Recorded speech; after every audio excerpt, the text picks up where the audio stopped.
오늘 우리 함께 나누실 하나님 말씀은 우리 에베소서 1장 지난주에 남은 22절 23절 말씀을 같이 찾아서 함께 읽도록 하겠습니다. 에베소 1장 22절 23절 두 구절 말씀입니다. 우리 같이 읽겠습니다. 시작. 또 모든 것을 그분의 발 아래 두시고 그분을 모든 것 위에 머리가 되게 하사 교회에 주셨느니라. 교회는 그분의 몸이니 그 모든 것 안에서 모든 것을 충만하게 하시는 분의 충만이니라. 아멘. 아멘.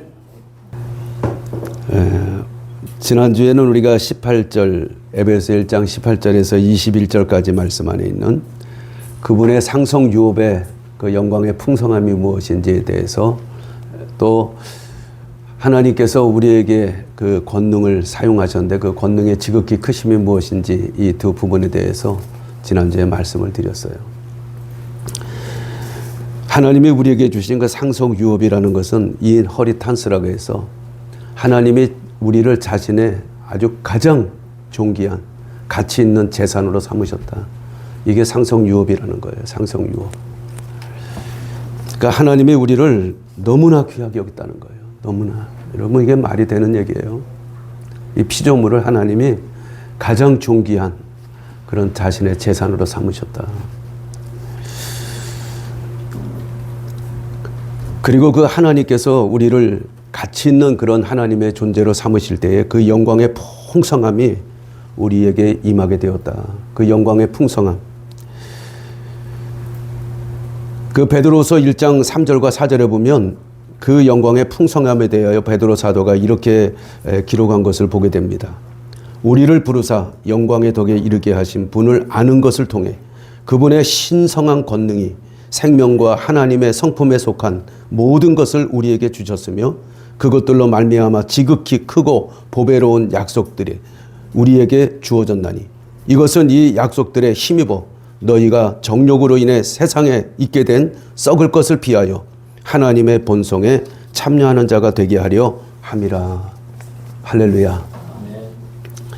그 3절 말씀을 보면 우리가 우리를 부르신 그 우리를 영광의 덕에 이르게 하시는 하나님을 바로할 때 그 하나님께서 신성한 권능으로 생명과 하나님의 성품에 속한 모든 것을 우리에게 주셨는데 바로 그것이 하나님의 본성에 참여하는 것이다. 이렇게 말하고 그 영광의 풍성함이 우리한테 임했는데 그게 무엇이냐? 하나님 안에 있는 모든 하나님의 신격, 성품 이런 것들을 다 우리 안에 넣어주셨다는 거예요. 그게 영광이라는 거예요. 영광. 그리고 우리가 기어이 하나님 이제 앞에 서는 날에 하나님의 본성, 하나님과 같이 된다. 이건 저는 예수를 우리가 믿는 것이 얼마나 놀라운 일인지를 이런 말씀들을 통해서 깨달아야 될 줄로 믿습니다. 정말 우리가 성경을 지식으로 알면 안 되는 거예요. 성경 안에 있는 하나님이 우리에게 향한 그 은혜가 무엇인지 이런 걸 아는 게 하나님의 뜻을 아는 것인 줄로 믿으시기를 바랍니다. 하나님의 상속 유업을 받은 모든 성도들, 다시 말해 그리스도 예수를 주로 믿고 신뢰하는 성도들 안에 있는 상속 유업의 풍성함이라는 것이 무엇인지 바울은 그것을 에베소 성도들이 알기를 원했던 거예요. 그저 예수 믿고 예수 그리스도를 신뢰하는 일로 그치면 안 된다는 거예요. 우리가 다 예수 믿고 살잖아요. 우리가 지금까지 예수 믿고 사는 거예요. 그런데 그것으로 끝이면 안 된다는 거예요. 그것으로 끝이면. 하나님이 우리에게 주신 너무나 영적인 풍성한 은혜가 많다는 거예요. 이것을 너희가 알고 살아가기를 원한다. 그래서 우리 예강의 가족들도 그 하나님의 상속 재산의 그 풍성한 영광의 은혜가 무엇인지 늘 기억하고 그것을 체험하며 살게 되기를 주님의 이름으로 축복을 드립니다. 또 하나는 우리에게 주어진 하나님의 권능이 지극히 크심이 무엇인지 알게 하시기를 구하는 기도였어요. 짧게 말씀을 드리지만 첫 번째는 예수님을 죽은 자로부터 일으키실 때 그 권능을 사용했다는 거예요. 예수님을 부활시킬 때 하나님이 그 권능을 사용하셨다. 그런데 그 권능을 예수님께만 사용하신 것이 아니라 예수님이 부활할 때 우리도 다 일으키셨다. 우리를 부활하게 했다는 거예요. 그래서 하나님이 권능을 사용했다. 두 번째는 예수님을 이제 하늘로 셋째 하늘로 끌어올리십니다. 하나님이 부활케 하셔서 끌어올려서서 하나님 보좌 우편에 앉히실 때에 우리가 지난주에 그 21절 말씀해 보지만은 하늘에 있는 모든 영적인 존재들, 그 또 이 땅에 있는 모든 통치자들, 민족들, 이런 모든 자들의 무릎을 예수님 발 앞에 다 꿇게 하시고 하나님의 보좌 우편에 예수님을 앉히셨다는 거예요. 그러니까 예수님을 가장 높이셨다는 거예요. 가장 높이셨어요. 그래서 우리가 지난주에도 말씀을 보았지만은 빌립보서 2장 9절에서 11절에 기록한 것처럼 하늘에 있는 것들, 땅에 있는 것들, 땅 아래에 있는 것들 모든 무릎이 예수라는 이름에 굴복하게 하신 이 위대한 일을 하나님께서 권능을 사용해서 하셨다는 거예요. 그래서 모든 입으로 모든 그러니까 하늘에 있는 영적인 존재들이나 이 땅에 있는 모든 존재들 그리고 땅 아래에 있는 땅 아래에 누가 있겠어요, 여러분? 심판받아 힘이 지옥에 가 있는 그런 자들까지도 다 하나님이 예수 그리스도를 주라 그 입으로 시인해서 하나님께 영광을 돌리게 하셨다. 예수님이 모든 것에 심판자가 되시고 통치자가 되신다는 걸 이렇게 하나님이 말씀한 거예요. 그때 하나님이 권능을 사용했다는 거예요. 우리가 그 다이너마이트라고 지난주에 얘기했잖아요. 그건 아주 하나님이 정말 폭발적인 힘을 의미하는데 우리가 그냥 다이너마이트 이렇게 표현한 것 뿐이죠. 하나님의 권능이라는 거는 그냥 무한한 겁니다. 무한한 거. 제가 지난주에도 말씀했잖아요. 우리를 다 부활시켜서 하나님이 공중으로 채워 올리는 일이 일어나요. 그걸로 이제 성경에는 슈거라는 단어는 없어요. 채워 올린다는 거예요. 그걸 이제 영어에서는 이제 랩처라고 그럽니다. 랩처. 이제 끌어올리는 거예요. 하나님이 우리를 그냥 순식간에 그것도 눈 깜짝할 새입니다. 눈 깜짝할 새. 바울이 그 고린도전서 15장에 기록한 대로 하면 그냥 내가 눈 한번 깜짝하는데 벌써 우리 몸이 다 하늘로 다 끌어올려진다는 거예요. 그 권능이 하나님이에요. 권능이 하나님. 그래서 하나님은 예수님을 그 하나님 보좌 우편에 앉히실 때에 우리도 이미 다 하늘로 끌어올려 예수님 보좌 우편에 함께 앉히셨다. 이것이 하나님의 권능이다. 이걸 잊지 말라는 거예요, 여러분. 아멘이십니까? 우리가 이 땅에 살아가면서 이 하나님의 권능을 모르고 이 은혜를 모르면 우리는 그저 예수 믿고 사는 거예요. 다른 것이 하나도 없습니다. 그래서 우리가 변화되질 않는 겁니다. 왜 예수를 오래 믿는데도 변화되지 않을까? 여러분 이 땅의 삶이 왜 이렇게 힘들고 어려울까? 그렇잖아요. 예수 믿는 가정들이 천국을 이루며 사는 가정 별로 없어요. 이 하나님이 주신 가정 천국인데 우리는 지옥의 삶을 살아가고 있는 가정들이 얼마나 많은지 몰라요. 그리스도인의 가정, 제가 한번 그 글에서 하나 보니까 그리스도인의 가정이 다 무너져 가고 있다. 이런 글을 쓴 사람이 있더라고요. 그리스도의 가정이 다 무너지고 있다는 거예요. 이게 말이 안 되잖아요. 왜 그런 일이 생겨날까? 하나님의 은혜를 모르니까. 우리가 그저 예수 믿고 이 땅에서 열심히 살다가 천국 가면 되는 것으로 자꾸 착각하게 만드니까요. 오늘은 제가 굉장히 중요한 말씀을 드리려고 그래요. 물론 이 앞에 있는 것도 너무너무 중요한 말씀들이지만 오늘은 우리에 대해서 말씀을 하려고 그래요. 예. 우리가 누구예요? 예. 이 자리에 들어온 우리는 다 교회예요. 교회. 에클레시아. 그리스어로는 우리가 밖으로 불러낸 무리라 그런 뜻이에요. 밖으로 불러냈다는 거예요. 밖으로 불러내서 어딘가 들어갔을 거 아니에요. 불러냈으니까. 그러니까 우리가 쉽게 얘기해서 교회라는 거는 건물이 아닙니다, 여러분. 우리가 지금 이 곳이 어디에 장소는 건물이에요. 근데 실제로 이 건물에는 교회라는 이름을 붙이면 안 되는 거예요. 그래서 이 미국 사람들은 그냥 홀이라 그럽니다. 홀. 아니면 빌딩. 아니면 예배당. 이렇게 불러요, 그냥. 예배 드리는 장소지 이게 교회가 아니에요. 물론 이제 초대교회는 그 지역 교회를 나타내기 위해서 뭐 고린도 교회, 에베소 교회 다 그렇게 불렀어요.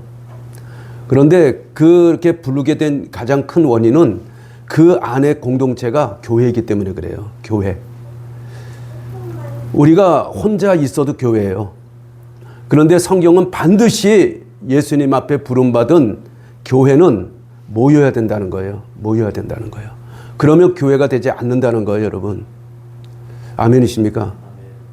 그래서 히브리서 10장 우리가 잘 아는 24절 25절을 보면 마지막 때가 되면 될수록 모이기를 피하는 어떤 사람들의 습관과 같이 하지 말라 그랬어요. 그날이 가까움을 볼수록 마지막 때가 되는 것을 가까이 볼수록 우리가 더 모이기를 힘써 무엇을 해야 돼요? 사랑과 선행을 격려해라. 사랑과 선행. 사랑을 할 수 있는 것은 교회에 모여야 되는 거예요, 여러분. 우리가 사랑을 할 수 있는 가정이 있어요. 그게 뭐예요? 가정입니다. 첫째는. 그러죠? 사랑, 선행. 이걸 서로 격려하고 함께 나누라는 거예요. 선행이 뭐예요? 좋은 일을 말하는 것입니다. 하나님이 정말 우리에게 주신 친절한 삶. 제가 친절은 카인드 그렇게 얘기했잖아요. 이 카인드니스는 정말 하나님의 진리 안에서 서로 베푸는 친절을 의미하는 거예요. 이게 중요하다는 거예요. 중요해요. 그러니까 예수 그리스도의 진리 없이는 우리가 친절하다는 것은 결코 인간의 그저 베풀매 불과하다 하는 것을 말씀하고 있는 거예요. 그래서 이 교회는 바로 이 가정과 같이 하나님의 사랑과 선행을 서로 나누고 서로 격려하고 함께 이루어가는 그러한 공동체라는 걸 보여주고 있는 거예요. 이 에클레시아는 구약에는 한 번도 기록되어 있지 않습니다. 구약 성경에는. 구약에는 교회라는 단어가 없어요. 오직 신약. 그러니까 우리가 그 사도행전 베드로가 설교하잖아요. 그때부터 이제 교회가 시작됩니다. 그리고 요한계시록에 22장의 교회가 나와요. 교회. 그것까지 다 하면은 114번이 나와요. 단수 복수로 해서. 단수는 70번 정도, 그리고 복수까지 하면 114번 정도 에클레시아라는 말이 나옵니다. 교회.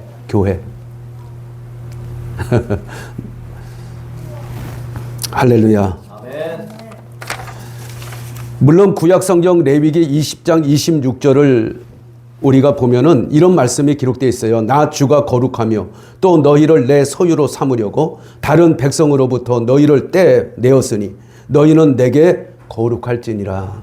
하나님께서 이스라엘 백성을 향한 말씀이에요. 너희를 하나님께서 내 소유를 삼으려고 다른 백성으로부터 너희를 떼내었다는, 이게 에클레시아입니다. 실제로. 이 그리스에서 에클레시아를 사용했을 때는 어떤 모임에서 따로 떼어낸 사람들을 에클레시아라고 했던 거예요. 그러니까 이것도 에클레시아 맞는데 예수님께서 신약교회에 사용한 에클레시아 교회와는 맞지 않는 거예요. 이들은 하나님이 특별히 땅에서 소유 백성 삼아서 저 이방인들에게 하나님의 백성이 무엇인가를 보여주려고 했던 그런 모임이지 에클레시아는 다르다는 거예요. 여러분, 에클레시아는 언제 탄생해요? 마태복음 16장 18절 말씀에 예수님께서 베드로가 신앙 고백했을 때 예수님이 그 베드로를 칭찬하면서, 그리고 그 반석, 이 반석은요 베드로를 말한 게 아니에요. 예수님 자신을 말씀한 거예요. 내가 내 교회를 이 반석에 세우시겠다 약속해요. 그리고 이 교회를 음부의 뭐가요? 문이 이기지 못하리라. 지옥의 문이 이기지 못한다는 거예요. 그때 예수님이 말씀한 교회, 내 교회, 내 교회. 예수님은 나의 교회라고 말합니다. 나의 교회. 이게 굉장히 중요해요. 오늘 여러분 이 말씀 기억하셔야 돼요. 예수님이 마태복음 16장 18절에 말씀한 내 교회, 이것을 우리가 기억하면 오늘 말씀을 쉽게 이해가 될 것입니다. 그러면 예수님이 세우시겠다고 했던 그 내 교회가 언제 이루어져요? 예수님이 십자가에 죽으시고 부활하시고 승천하신 다음에 오순절날 50일 되던 해, 이제 마가의 다락방에 120문도가 기도할 때 성령이 임하십니다. 성령이 강림하셔요. 그때부터 교회가 시작되는 거예요. 그때부터 교회. 그때부터 무슨 교회예요? 무슨 교회? 내 교회. 내 교회. 예수님이 세우시겠다고 그 베드로 제자들 앞에서 선포했던 교회, 그게 세워지는 거예요. 세워지는 거예요. 아멘이십니까? 오늘 본문 22절에 보면 그 교회가 무엇인지에 대해서 한 번 더 이렇게 설명해 주고 있습니다. 22절을 우리 한 번 더 읽겠습니다. 다 같이 읽습니다. 시작. 또 모든 것을 그분의 발 아래 두시고 그분을 모든 것 위에 머리가 되게 하사 교회에 주셨느니라. 교회에 주셨느니라. 그러니까 예수님을 머리가 되게 하사 교회에 주셨다는 거예요. 그 예수님을 교회의 머리로 삼으셨다. 그 말이에요. 이것을 단어를 합치면은 예수님을 교회의 머리로 삼으셨다. 이 말씀의 의미를 보면 예수님은 하늘과 땅과 땅 아래 있는 어떤 이름보다 훨씬 위에 두사 또 모든 것을 그분의 발 아래 두셨다는 것. 이것은 온 우주 만물의 통치자가 예수님이시며 또 그 예수님이 교회의 머리가 되셨다는 건 교회를 통치하시는 분이 예수님이시다 하는 것을 말씀해 주고 있는 거예요. 온 우주 만물의 통치자가 예수 그리스도고 또 그 교회의 그 예수님을 머리로 주셨다는 것은 그 교회를 다스리고 통치하는 분이 예수님이시다 하고 그렇게 선포하고 있는 겁니다, 여러분. 그러면 우리는 뭐예요? 예수님의 몸이란 뜻입니다, 여러분. 머리가 있으면 몸이 있어야 될 거 아니에요. 몸 없는 머리가 있습니까? 이게 머리만 둥둥 떠다니는 사람이 있어요. 얼마나 끔찍한 얘기겠어요. 그러니까 우리에게 교회의 머리가 되게 하셨다는 것은 우리가 바로 몸이라는 거예요. 몸. 이 말을 의미하면. 그러니까 교회는 뭐예요? 몸이라는 뜻입니다. 예수님의 몸. 할렐루야. 그러므로 우리가 좀 아까 제가 말씀했지만 우리가 생각하는 이 건물은 결코 교회가 될 수 없는 겁니다. 어째 예수님이 이 건물의 머리가 되겠어요? 한번 생각해 보세요. 건물에 예수님 머리만 툭 올라가 있으면 이게 무슨 머리입니까? 그런데 우리 한국 개신교의 모든 교회들이 이 교회를 넘어서서 이 건물을 뭐라고 얘기해요? 성전이라고 얘기합니다. 성전. 그러면 성전에서 예배를 드릴 수 있는 사람은 제사장밖에 없습니다, 여러분. 성전이 잘못된 거예요. 구약의 성전입니다. 구약의 성전. 예수님이 세우신 교회는 바로 우리를 지칭한 거예요. 우리. 이 세상의 건물이 성소가 될 수 없는 겁니다, 여러분. 잘못된 거예요. 많은 목사님들이 성전봉헌 헌금이라고 합니다. 성전봉헌. 이게 말이 되는 일이 있어야죠. 말이 되질 않잖아요. 예수님께서는 우리가 잘 아는 요한복음 2장에 보면은 성전을 헐라고 말씀합니다. 그랬더니 유대인들이 뭐라 그래요? 이 성전을 46년 동안 지었는데 이 성전을 헐고 예수님이 사흘 만에 짓는다 그러니까 말도 되지 않는 얘기를 예수님이 하신다고 비난을 합니다. 그런데 그 21절에 보면 예수님이 성전된 자기 몸을 가르쳐서 하신 말씀이라 그랬어요. 근데 제자들도 그때는 믿질 못했어요. 근데 예수님이 죽으시고 부활할 때 비로소 제자들이 예수님 하신 말씀을 깨달았다고 했습니다. 깨달았어요. 예수님은 눈에 보이는 이 성전을 이미 다 무너졌다는 거예요. 예수님을 통해서 세우실 성전. 아멘이십니까? 예수님 자신이 그 성전의 머리가 되시기 때문에 이제는 그 성전된 교회를 통해서 예수님 영광을 받으시겠다고 말씀한 내용이 요한복음 2장에 벌써 기록되어 있는 거예요. 그래서 우리가 잘 아는 요한복음 4장에 가면 예수님이 그것을 보여준 사건이 하나가 누구예요? 사마리아 여인입니다, 여러분. 그 사마리아 여인이 예수님을 만나고 큰 은혜를 받습니다. 그리고 나서 그가 고백하기를 주여 그러면 내가 어디에 가서 예배를 드려야 됩니까? 하고 묻잖아요. 그리심산입니까? 아니면 예루살렘에 가서 예배를 드려야 됩니까? 할 때 예수님이 어느 곳에도 아니라는 거예요. 이제 하나님께 바로 예배할 때가 온다는 거예요. 바로 예배할 때. 그것이 뭐예요? 교회를 말하고 있는 겁니다. 교회. 예수 그리스도로 생겨질 내 교회를 예수님은 이미 사마리아 여인에게 말씀하고 있는 거예요. 아멘이십니까? 그런데 많은 교회들이 하나님의 말씀을 잘못 보고 이 건물을 성전이라 그러고 이 성전 안에 있는 모든 것이 뭐라 그래요? 성스러운 것이라 그러고 그래서 이 강대상에 올라가면 급사할 것처럼 잘못 생각하게 만들잖아요. 큰일 날 것처럼 막. 예? 여러분 전혀 그렇지 않아요. 우리 교회는 예수님께서 정말 핏값으로 사신 예수님의 몸이라는 걸 한순간도 잊으면 안 되는 거예요. 그래서 고린도전서 6장 19절에 보면 너희 몸이 너희 안에 계시는 성령님의 전인 줄을 알지 못하느냐 하고 바울은 고린도 교회를 향해서 말씀하고 있는 겁니다. 너희 몸이 성전이라는 거예요. 너희 몸이 성전. 너희 안에 성령이 오셨어요 이미. 성령이 계시는 그것이 성령의 하나님의 전이라고 말씀하고 있는 겁니다, 여러분. 오늘 우리가 이 말씀 잘 기억해야 돼요. 내가 예수를 믿었다면 내 안에 누가 계셔요? 성령 하나님이 계십니다. 성령 하나님. 그런데 이 성령 하나님을 막 제쳐놓고 우리가 인간적인 삶을 살아가게 된다면 성령 하나님이 어떻게 한다 그랬어요? 근심하고 탄식하는 거예요. 근심한다. 그래서 우리가 에베소 4장에도 보면 30절에 뭐라 그래요? 성령을 근심하게 하지 말라. 성령을 근심하게 하지 말라고 말씀하고 있어요. 성령을 무시해버립니다, 우리가. 성령이 내 안에 계셔 이 사람이 성전이 됐습니다. 성전. 아멘이십니까? 그 성전이 바로 될 때에 우리가 하나님을 기쁘게 할 수 있다는 걸 보여주고 있는 겁니다.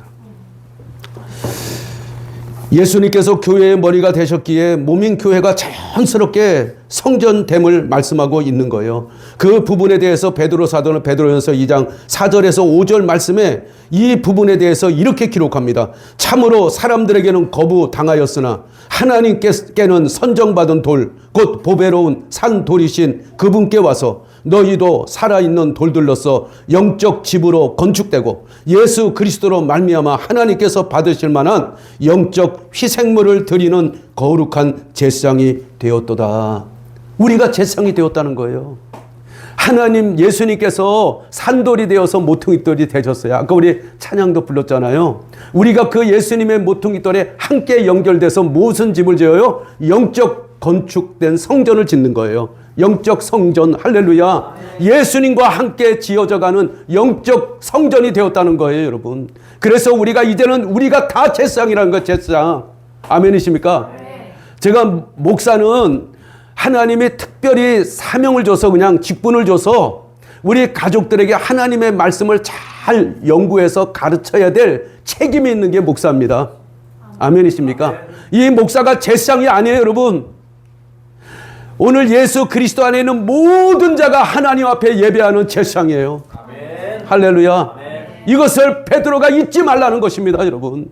그래서 베드로전서 2장 9절에 보면 우리가 다 뭐예요? 하나님 앞에 왕 같은 제사장이라 했어요. 왕 같은 제사장.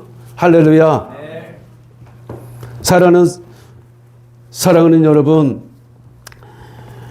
바로 이 건물 안에 있는 공동체가 하나님께서 찾으시는 교회고 예배자라는 걸 기억하셔야 돼요. 그래서 예수님께서도 마태복음 18장 20절에 두세 사람이 내 이름으로 함께 모인 곳 거기에 나도 그들의 한가운데 있느니라 하고 예수님이 머리가 되셔서 말씀한 거예요. 아멘. 바로 그 공동체가 모인 곳에 예수님이 반드시 함께 한다는 거예요. 반드시. 아멘. 그것이 두 사람이든 세 사람이든 모인 곳에 교회가 모였다 하면 예수님이 함께 한다는 거예요. 아멘. 오늘 우리 교회가 작은 거 아니에요, 여러분. 아멘. 아멘이십니까? 두세 사람이 넘잖아요.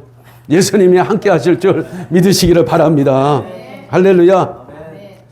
그래서 본문 에베소 1장 23절에 교회는 그분의 몸이라고 말씀하고 있는 거예요. 교회는 그분의 몸이니 바울 사도는 고린도전서 12장 1절에 이 신비에 대하여 이렇게 말씀하고 있어요. 고린도전서 12장 1절에 보면 몸은 하나인데 많은 지체를 가지고 있고 그 한 몸의 모든 지체가 많아도 한 몸인 것 같이 그리스도께서도 그러하시니라.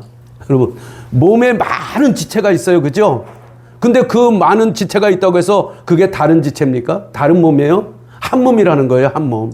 예수 그리스도의 몸도 그렇다는 거예요. 예수님이 머리가 돼서 우리 그 예수님 몸 안에 수많은 지체가 있어요. 이게 참 제가 그림으로 좀 보여줬으면 좋겠는데, 그러니까 거대한 몸입니다. 거대한 몸.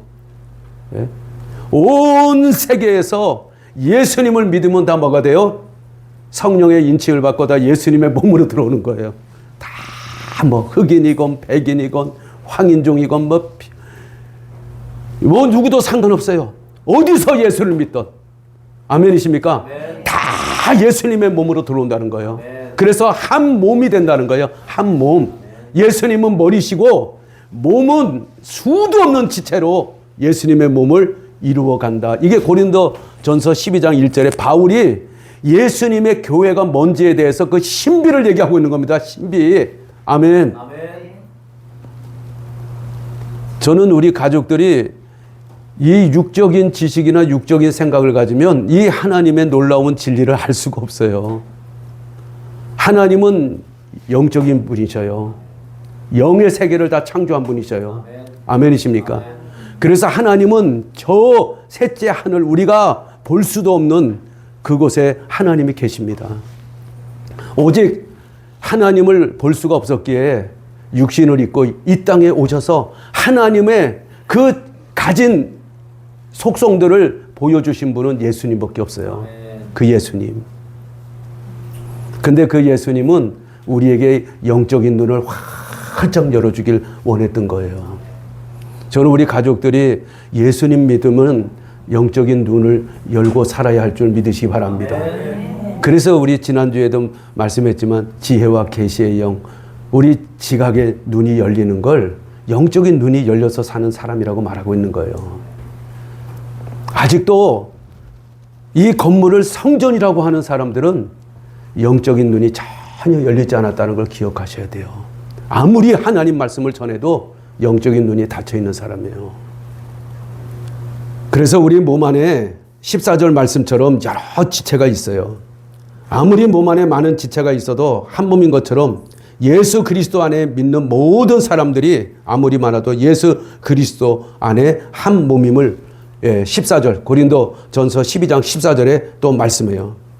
그리고 고린도전서 12장 13절에 보면 우리가 유대인이든 이방인이든 매인자든 자유로운 자든 모든 한 성령에 의해 침례를 받아 한 몸 안으로 들어왔고 모두가 마시게 되어 한 성령 안으로 들어왔느니라. 여기서 성령 침례는 성령, 우리가 이제 개신교로 하면은 성령 세례라고 합니다. 성령이 임하는 것이지 우리가 물에 들어가서 빠지는 침례가 아니에요. 성령의 충만한 은혜가 임했음을 보여주고 있고 그들은 다 한 성령 안에서 한 교회가 되었다는 걸 이렇게 표현하고 있는 거예요.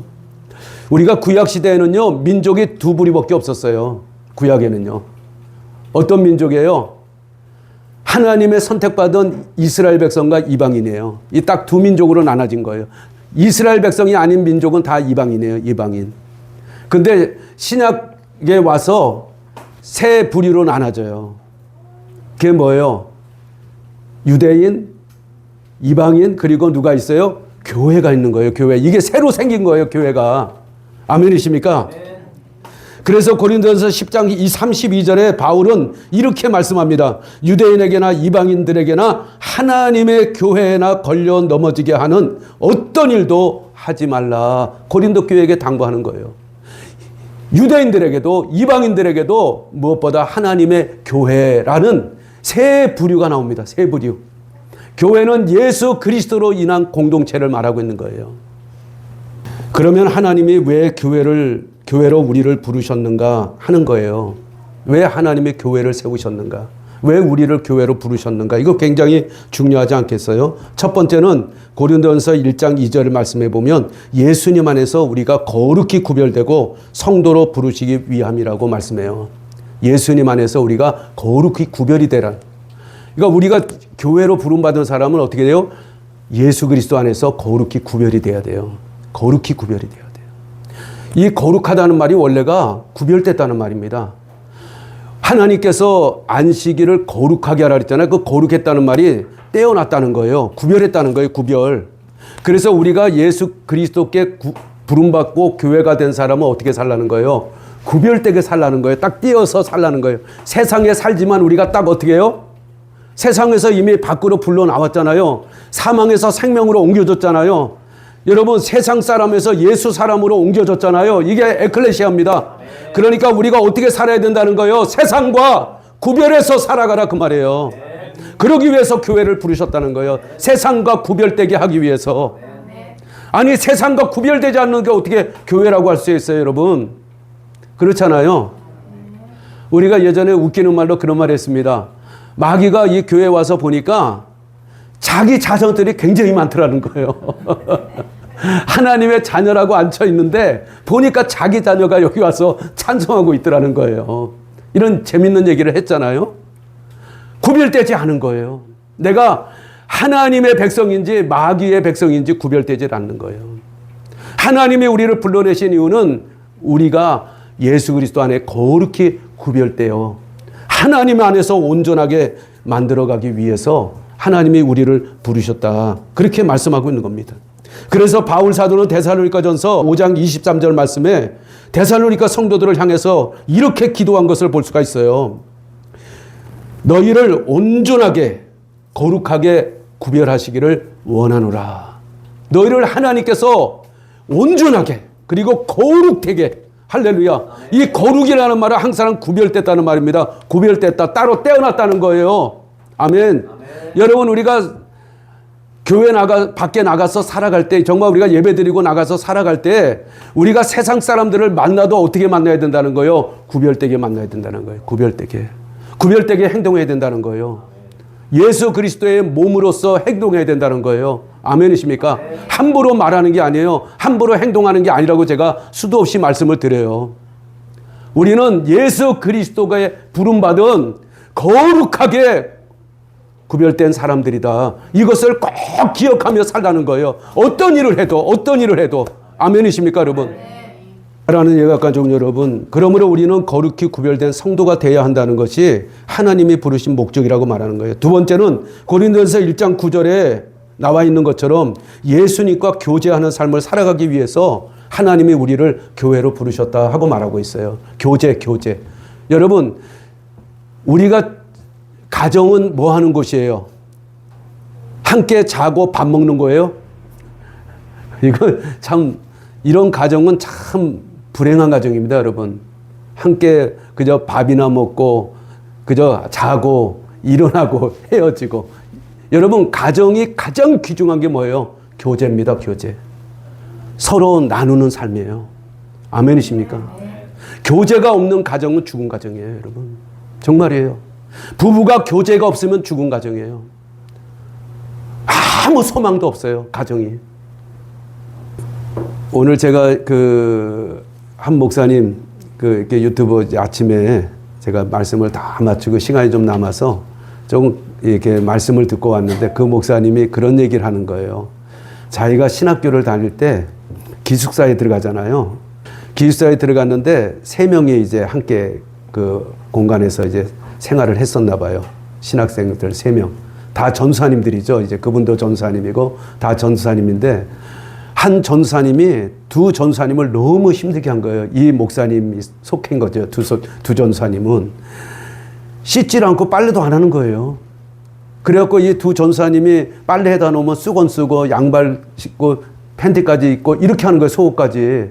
그게 얼마나 추잡합니까? 그래서 이 목사님 이 전사님 두 분이 그냥 그것 때문에 마음이 상하고 전 전사님은 어떻게 하면 좋을까?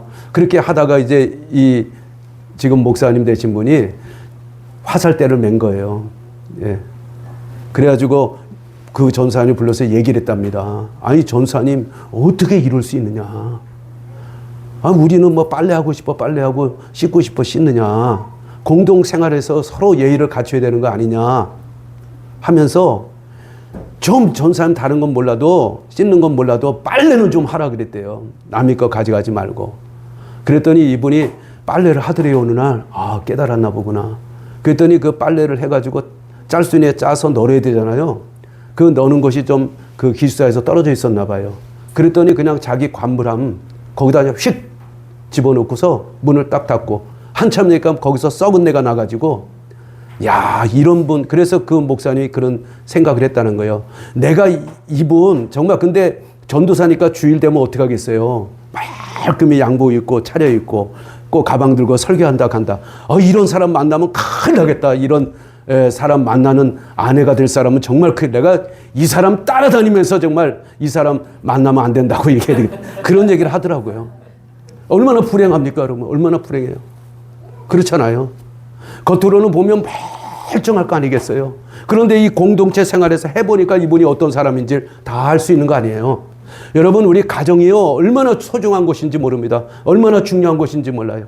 아까도 우리 찬양을 불렀지만 꼭 우리 교회 공동체가 바로 이 가정에서부터 시작된다는 걸 기억하셔야 됩니다, 여러분. 아멘이십니까? 우리가 가정에 정말 교제가 풍성하게 넘치기를 바랍니다. 가정에서. 할렐루야. 그냥 여러분 내 말이 말 같지 않아도 들어주세요. 말 같지 않아도 수긍해 주세요. 그러다 보면 대화가 되는 거예요. 대화가 없는 가정은 지옥과 다를 것이 없어요. 소망이 없습니다. 그래서 하나님이 우리를 부르셔서 우리와 뭐 하시겠다는 거예요? 예수 그리스도 안에서 교제하기를 원하신다는, 주님과 교제하자. 여러분 한 주간에 우리 주님과 얼마나 교제하며 살아가고 있습니까? 매일 교제하세요. 매일. 아멘이십니까?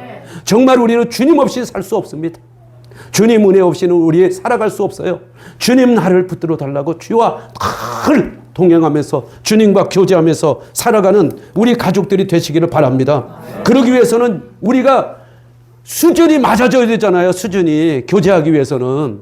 그렇잖아요. 조그만 어린아이 지금 이제 5살짜리랑 제가 교제한다고 하면 얼마나 교제가 깊어지겠어요. 이게 단순한 교제만 되잖아요. 그렇잖아요. 우리가 교제할 대상이 되려면 어떻게 해요? 함께 수준이 맞춰져 가야 되지 않겠어요? 그래서 오늘 성경은 우리에게 이렇게 말씀하고 있습니다. 에베소 4장 15절 말씀처럼 모든 일에 성장하여 그분께 다다르게 하려 함이라. 그분은 머리시니 곧 그리스도시라 한 것처럼 예수님을 닮아가야 된다는 거예요. 예수님을 닮을 때까지 우리가 성장해 가야 예수님과 바른 교제가 이루어진다 하고 말씀하고 있는 겁니다, 여러분. 저도 사람들을 만나서 교제하다 보면 어떤 사람은 뒷북치는 사람이 있어요. 어떤 사람은 이 말 했는데 저 말하는 사람이 있어요. 교제가 안 되는 거예요. 교제가. 수준이 안 맞는다 그래요. 그래서 여러분 그런 사람들 많이 있죠. 다 얘기했는데 뭐야 무슨 소리 했어 이렇게 얘기하는 사람들 얼마나 답답한지 모릅니다. 수준이 안 되니까 대화가 안 되는 거예요. 교제를 이룰 수가 없는 거예요. 오늘 하나님이 우리를 부르셔서 예수님과 교제케 하신다는 건 예수님과 같은 수준이 되도록 우리가 힘써야 한다는 걸 또 말씀하고 있는 겁니다, 여러분. 아멘이십니까? 그래야 주님과 교제가 이루어질 수 있다는 걸 말씀하는 거예요. 여러분 에베소 4장 13절에도 이로써 마침내 우리가 다 믿음과 하나님의 아들을 아는 일에 하나가 되어 완전한 사람에 도달하여 그리스도의 충만하심에 장성한 분량에 이르도록 우리를 부르셨다고 말씀하고 있는 겁니다. 우리를 부르셨다. 여러분 이게 그냥 아우 목사님 그거는 정말 믿음 좋은 사람이나 믿음 좋은 사람이 누구예요, 여러분? 우리가 교회로 부름받은 사람이 다 예수 믿고 구원받은 사람이에요. 우리 모두에게 똑같이 예수님은 말씀하고 있는 겁니다, 여러분. 아멘이십니까? 성경이 누구에게 국한되게 특별하게 주어진 말씀이 아니에요. 베드로가 하나님의 본성에 참여하게 된다는 말씀을 할 때에 어느 특별한 목사에게 주신 말씀이 아닙니다, 여러분. 우리 모두 교회가 된 예수 믿고 그리스도를 신뢰하게 된 모든 교회, 할렐루야, 저와 여러분에게 주신 하나님의 말씀인 줄 믿으시기 바랍니다. 그래서 내가 노력해야 되는 거예요. 노력해야 되는 거예요, 여러분. 우리 하나님의 백성들은 예수님과 교제하기 위해서 무엇을 많이 알아야 돼요? 말씀을 많이 알아야 합니다. 말씀을 깨달아야 합니다, 여러분. 지식적으로 아는 것이 아니라 성령 하나님 나를 깨닫게 하셔서 하나님의 말씀을 내가 충만하게 알아가기를 원합니다. 늘 기도하면서 예수님의 도움을 구하면서 할렐루야. 그럴 때 하나님이 우리를 붙들어 주시고 우리 눈을 열어주셔서 아멘이십니까? 바울 사도가 에베소 1장에 기도한 내용이 바로 그 내용들이에요. 우리의 지혜와 계시의 영을 주시라고 또 지각의 눈을 밝혀달라고 한 것이 무슨 이유입니까, 여러분? 우리가 10년을 믿어도 하나님 말씀이 뭔지를 알지 못하고 사는 우매한 자들이 되면 안 된다는 거예요. 하나님의 말씀을 다 밝히 알아서 하나님과 교제하는 삶을 살아가기 위해서. 할렐루야. 여러분 예수님과 우리가 어떻게 같은 수준이 될 수 있겠어요? 그건 말이 안 되는 얘기지만 하나님의 뜻을 알 때 우리가 예수님을 더 깊이 알지 않겠어요? 나를 사랑하신 주님. 할렐루야. 그래서 하나님께서 교회에 원하시는 것이 있다는 거예요. 우리를 이렇게 부르셔서 이렇게 예수님을 닮아서 예수님과 교제하는 사람이 됐을 때 하나님이 우리에게 원하는 게 있다는 거예요. 그게 뭐냐면 첫 번째로 아들의 형상을 담게 한다는 거예요. 로마서 8장 29절, 베드로후서 1장 4절 말씀이에요. 제가 시간이 이제 지나기 때문에 이것은 여러분들 성경을 한번 꼭 찾아보시기 바랍니다. 로마서 8장 29절 아들의 형상을 입게 하셨다. 우리가 하나님의 본성에 참여하게 된다. 이게 다 하나님의 닮아가게 한다는 것을 말씀해 주고 있어요. 두 번째로는 예수님의 몸으로서 온전한 몸, 하나가 되는 유기체가 되도록 하기 위함이라는 거예요. 이렇게 성장해야 예수님의 몸으로서 아주 유기적으로 하나가 돼서 하나도 흐트러짐 없이 주님께서 원하시는 대로 갈 수 있다는 거예요. 이 지체가 내 안에 다 있지만 일사불란하잖아요. 이 머리가 생각하는 걸 그대로 이 손과 발이 다 우리 코와 입이 다 반응하잖아요. 이게 일사불란한 몸입니다. 일사불란한 몸. 제가 한 번씩 물고기 떼 있잖아요. 그 물고기 떼가 막 수천 마리, 수만 마리 정도가 바닷속에서 이제 영상으로 보여주잖아요. 올라가는 모습. 하나가 돼서 올라가는 거. 아니면 그냥 쫙 모였다 쫙 흩어지는 모습들. 아니 도대체 쟤네들은 어떻게 저런 거 훈련을 받아서 저렇게 하나도 흐트러짐 없이 누구와 부딪힘도 없이 저렇게 일사불란하게 움직일 수 있을까? 그들을 주관하는 한 머리가 있다는 거예요. 한 머리. 저는 그렇게 믿을 수밖에 없어요. 여러분 가만히 생각해 보세요. 예수님이 우리 머리예요. 머리. 아멘이십니까? 아멘. 이 교회는 다 예수님의 지체입니다. 여러분. 예수님은 왼쪽으로 가고 싶어요. 그런데 우리 지체가 오른쪽으로 가고 있으면 이 몸이 온전하게 설 수 있겠는가 하는 거예요. 이해가 되세요? 아멘. 제가 하는 말씀이 무슨 말씀인지 이해가 되세요? 아멘. 예수님의 통제를 받을 때 비로소 이 지체들은 아무리 많은 지체가 있어도 할렐루야 하나가 된다는 거예요. 하나가 된다는 거예요. 고린도전서 12장을 다시 돌아가 보면요. 우리 몸에 있는 지체들을 비유로 예수님의 몸된 우리의 지체됨이 무엇인지를 아주 정확하게 바울 사도가 설명해 주고 있는 걸 볼 수가 있습니다. 쉽게 말씀을 드리면 교회는 머리 대신 예수 그리스도와 연결된 유기적 연합체라는 거예요. 유기적 연합체. 살아있다는 거예요. 우리가 다 예수와 그리스도 안에서. 그래서 우리가 이 땅에 그 누구도 교회의 머리가 될 수 없어요. 여러분 천주교가 왜 잘못된 줄 아세요? 워낙 잘못된 게 많은데 지금도 우리가 딱 하나 말씀할 수 있는 거는요. 천주교는 신부를 뭐라고 부르냐면 화덜이라고 부릅니다. 아버지래요. 영적 아버지. 도대체 이런 악한 자들이 어디가 있습니까, 여러분? 우리 아버지는 하나님 한 분밖에 없어요. 그리고 우리 머리는 예수님밖에 없어요, 여러분. 교회의 머리가 됐다면 그 사람은 사단입니다. 그 사람은 악한 사람이라는 걸 기억하셔야 돼요. 목사도 교회의 머리가 될 수 없어요, 여러분. 총회장이 무슨 의미가 있습니까, 여러분? 그는 머리가 아니에요. 머리는 오직 예수 그리스도. 그분만이 교회의 머리인 줄 믿으시기를 바랍니다. 그래서 골로새 1장 18절에 보면 또 그분께서는 몸 곧 교회의 머리시니라. 그분께서 시작이시요 죽은 자들로부터 처음 난 자이시니 이것은 그분께서 모든 것 가운데서 으뜸이 되려 하심이라. 예수 그리스도께서 교회의 머리시니라. 아주 못을 딱 박아버려요. 누구도 그 위에 설 수 없다는 거예요. 목사 아니라 누구도 다 예수 그리스도의 몸이라는 거예요, 여러분. 예수 믿으면. 아멘이십니까? 아멘. 그런데 우리 한국교회는 개신교 목사님들이 자꾸 머리가 되려고 그래요. 그래서 자신은 제사장처럼 생각하고 우리 성도들, 예수 믿는 교회를 평신도라고 해요. 평신도라는 말 없습니다. 평신도라는 말 없어요. 이거는 사람이 만든 거예요. 사람이. 계급적으로. 평신도, 너희들은 이 정도로 낮아져. 나는 높아. 하고 이렇게 얘기하는 거예요. 아니에요. 목사도 다 몸이에요. 몸. 예수님 몸. 우리 살아가는 가족들도 다 예수님 몸이 돼서 저와 역할만 다른 거예요. 지체가. 여러분 바울은 그 부분에 대해서 고린도전서 12장에 쭉 말씀합니다. 한번 우리 같이 한번 보겠습니다. 자, 26절을 먼저 한번 우리 읽어보겠습니다. 26절. 시작. 한 지체가 고통을 받으면 모든 지체가 그것과 함께 고통을 받고 한 지체가 종기를 얻으면 모든 지체가 그것과 함께 기뻐하느니라. 여기서 말씀하는 것은 한 지체, 한 지체를 계속 강조해요. 한 지체, 한 지체. 우리가 다 한 지체라고 말씀하고 있는 거예요. 예수 그리스도 안에서 머리는 예수밖에 없어요. 그런데 어떤 목사님은 또 그러더라고요. 목사는 뭐냐? 목이 없다는 거예요. 목이라는 거예요. 야, 이런 참 얄팍한 사람들이에요.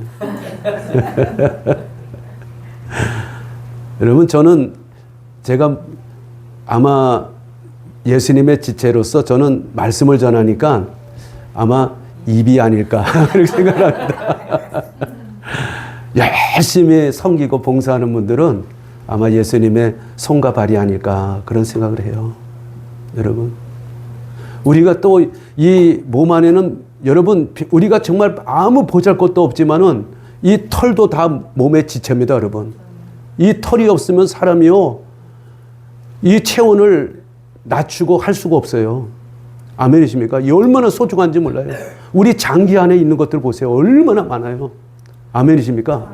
그 장기가 다 숨어 있어도 다 자기 역할을 하니까 우리가 온전한 몸을 이루고 살아가는 거예요. 예수님이 우리를 다 살아있는 유기체라고 한 것은 우리 한 사람 한 사람이 다 예수님의 지체가 돼서 그 역할을 다 바로 감당할 때 예수님의 몸이 온전하게 세워진다고 말씀하고 있는 거예요, 여러분. 그러니까 우리 가족들 중에 한 사람도 필요 없는 사람 없습니다, 여러분. 아멘이십니까?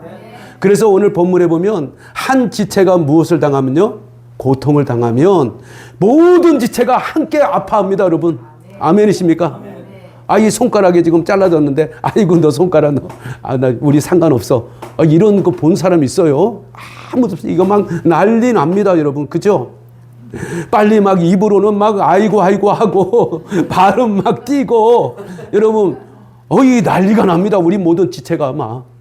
그런데 그 모든 명령을 내리는 게 어디예요? 머리라는 거예요, 머리요. 이 손이 하는 게 아니라는 거예요. 머리가 한다는 거예요.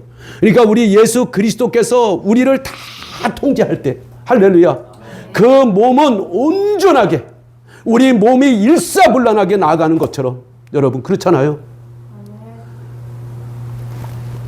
사랑하는 여러분, 우리는 한 가족이에요. 그래서 오늘 우리가 한 지체 중에서도 가장 연약한 지체를 더 아름답고 더 그것을 존귀하게 한다고 했어요. 여자들이요, 화장을 하는 이유가 있어요. 이쁘면 할 필요가 없어요. 여자들은 화장을 하는데 어디에 집중적으로 해요? 약한데, 그렇잖아요. 내 얼굴에서 뭔가 조금 안 보이고 싶은 그런 부분들이 있으면 거기다 화장을 더 하잖아요. 우리가 몸도 똑같다는 거예요. 오늘 바울이 얘기하는 고린도서 12장을 여러분 집에 가서 꼭 읽어보시기 바랍니다. 거기 보면은 우리가 약한 지체에 더 관심을 쏟는다는 거예요. 그것을 더 아름답게 만든다는 거예요. 그래서 모든 지체가 하나가 될 때 비로소 온몸이 종기를 함께 받게 되느니라. 그때 예수님 영광을 받으시는 거예요. 아멘이십니까? 여러분, 예수님이 영광을 받으시면 그 몸은 자연스럽게, 제가 뭐라 그랬어요? 영광을 받는다고 했잖아요. 사랑하는 여러분, 저는 가정에서도 마찬가지로 생각해요. 우리가 가정에서 정말 서로 감싸고 서로 아름답게 하시고 서로 우리가 용서하고 품어줄 때에 그 골맞던 것들이 다 사라지고 하나님 안에서 온전한 가족으로 세워지는 그런 기적이 일어나게 될 줄로 믿으시기를 바랍니다. 저는 우리 가정들이 또 우리 교회가 정말 예수님께서 기뻐하시는 이런 아름다운 교회가 되기를 바라고 아름다운 가정들이 되기를 바라요.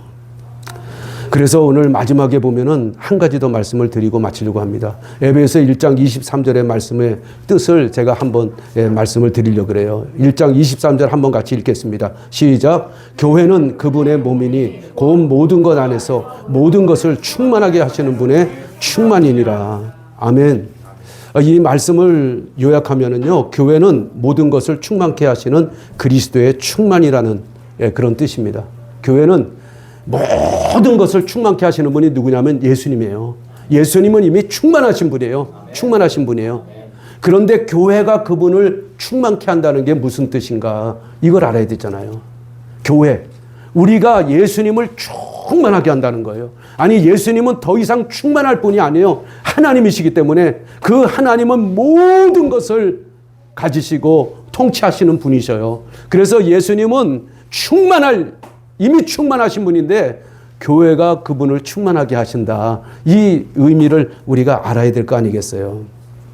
에베소 5장에 보면 그 22절에서 33절까지 말씀하면서 31절을 보면 창세기 2장 24절의 말씀을 인용해요.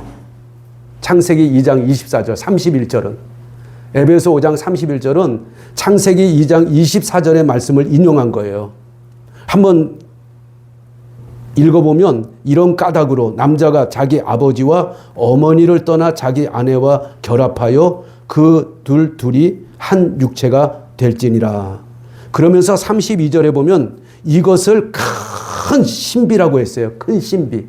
이렇게 남편이 부모를 떠나 아내와 하나가 돼서 그 둘이 한 몸을 이룰지라 하면서 32절에 와서는 이것을 큰 신비니라. 큰 신비니라. 아니, 갑자기 왜 바울 사도가 난데없이 그냥 남편과 아내 얘기를 하다가 갑자기 창세기 2장 24절을 딱 끌고 옵니다. 그리고 나서 이것은 큰 신비다.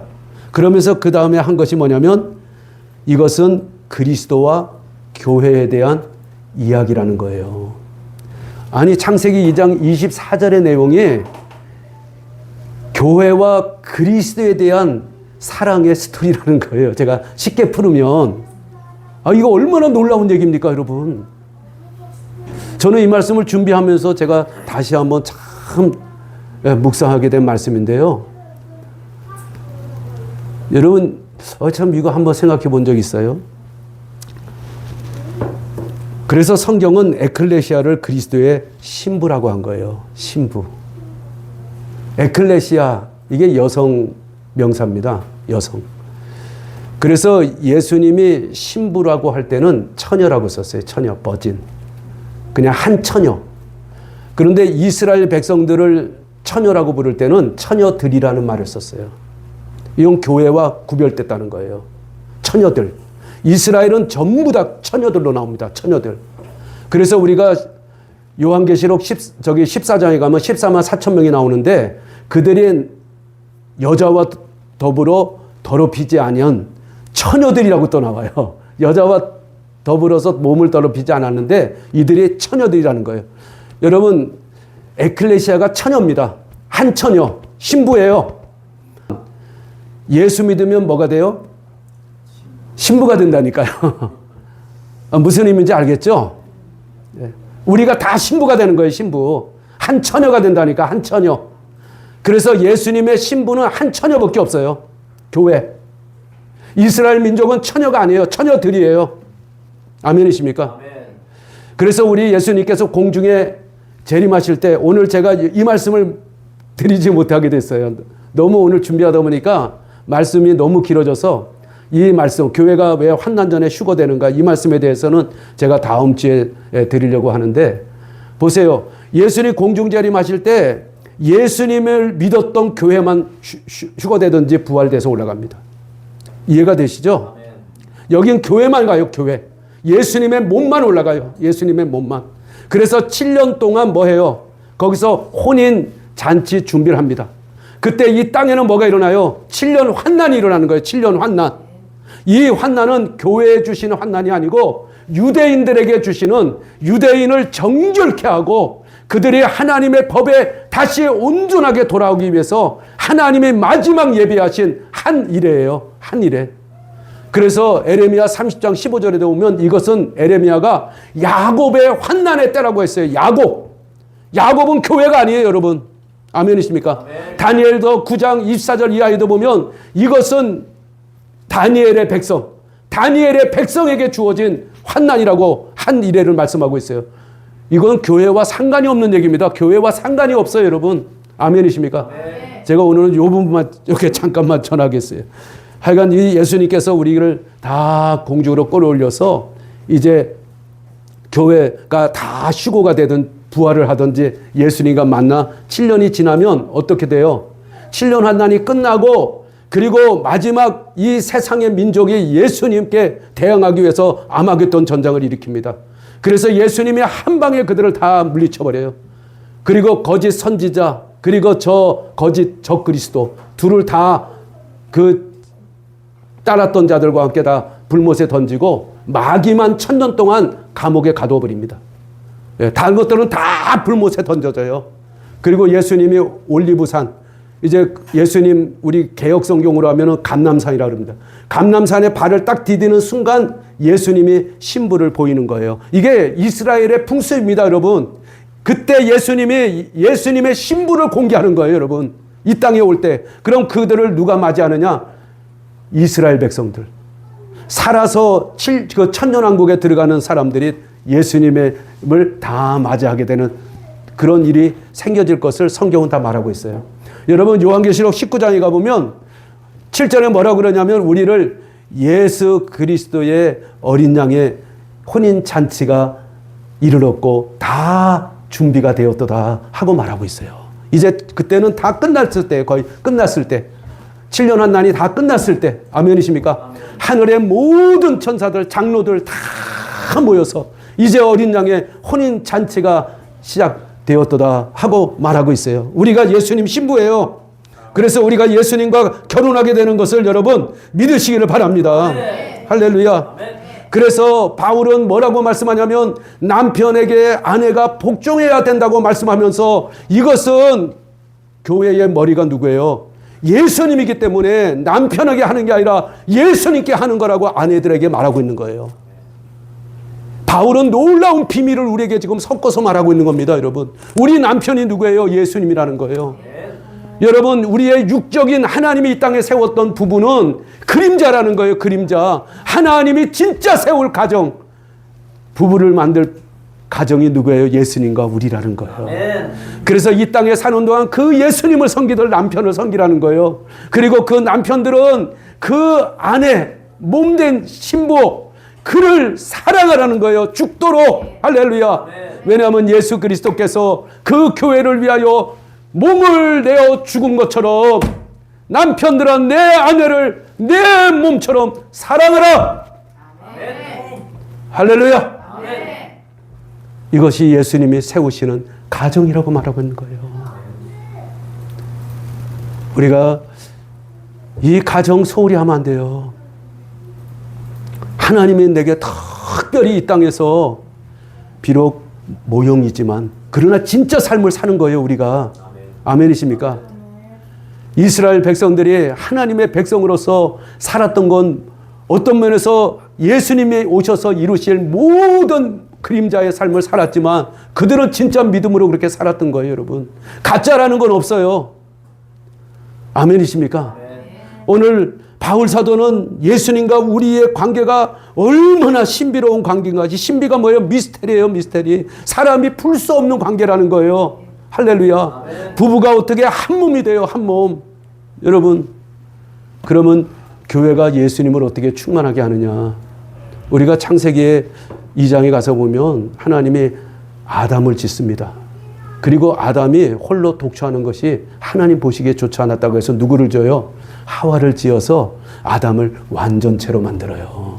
그리고 하나님 보시기에 힘이 좋았다라는 말을 하고 있는 것을 볼 수가 있어요. 여러분, 예수님이 내 교회를 세운다고 할 때 우리는 그냥 이 땅에 보여지는 건물을 말한 게 아니라는 거예요. 바로 예수님 신부를 세우겠다고 선포한 거예요, 여러분. 네. 할렐루야. 네. 그것이 완성되지 않으면 예수님이 충만해질 수 없다는 거예요. 에베소 1장 23절은 그걸 말하고 있는 거예요. 예수님은 충만한 분인데 예수님이 선포한 예수님의 아내가 있어요. 예수님의 신부가 있어요. 그들이 온전하게 세워져서 예수님과 한 몸을 이룰 때에 예수님이 비로소 완전체를 이루는 거예요. 충만하게 되는 거예요. 온 우주 만물에. 할렐루야. 사랑하는 예강가족 여러분, 정말 하나님이 하시는 일은 우린 다 알 수 없어요. 그러나 하나님께서 말씀을 통해서 우리에게 놀라운 말씀들을 다 기록해 주신 줄 믿으시기 바랍니다. 이제 우리는 교회로서 살아야 돼요. 교회로서. 교회가 누구라고요? 예수님의 몸이고 신부로서 살라는 거예요. 여러분, 우리가 신부 단장을 해야 되잖아요.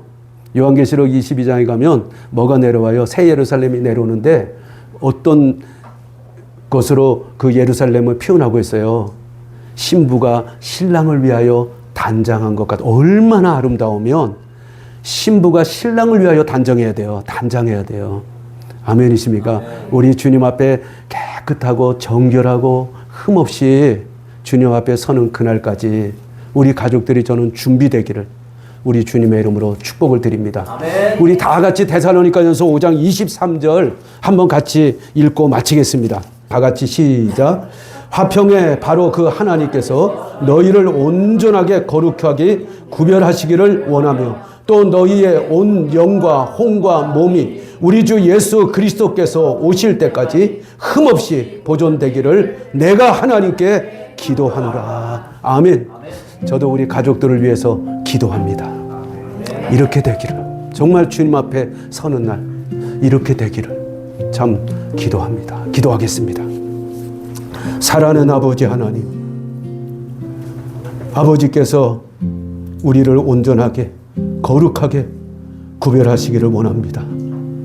그리하여 우리 예수 그리스도 앞에 서는 날 우리 사랑하는 가족들이 그 영과 혼과 몸이 흠없이 점없이 하나님 앞에 온전하게 세워지는 은혜를 허락하여 주시기를 원합니다. 예수님의 몸으로서 예수님의 신부로서 우리가 이 세상에 어떻게 살아가야 할지 하나님께서 우리를 부르신 그 부름의 뜻이 무엇인지를 다시 한번 깨닫고 이 한 주간도 우리 하나님 앞에 거룩하게 구별되어 우리 주님과 교제하며 오직 믿음으로 걸었던 에녹과 같이 하나님을 기쁘시게 하며 걸어가는 우리 가족들의 은혜 삶이 되게 하여 주시옵소서. 아버지여, 우리 가족 한 사람 한 사람을 통하여 영광을 받으시고 오늘 저들이 가는 모든 발걸음이 하나님께 영광될 뿐 아니라 하나님의 기쁨이 되며 하나님의 거룩한 뜻을 이루어가는 아름다운 삶이 되게 하여 주시옵소서.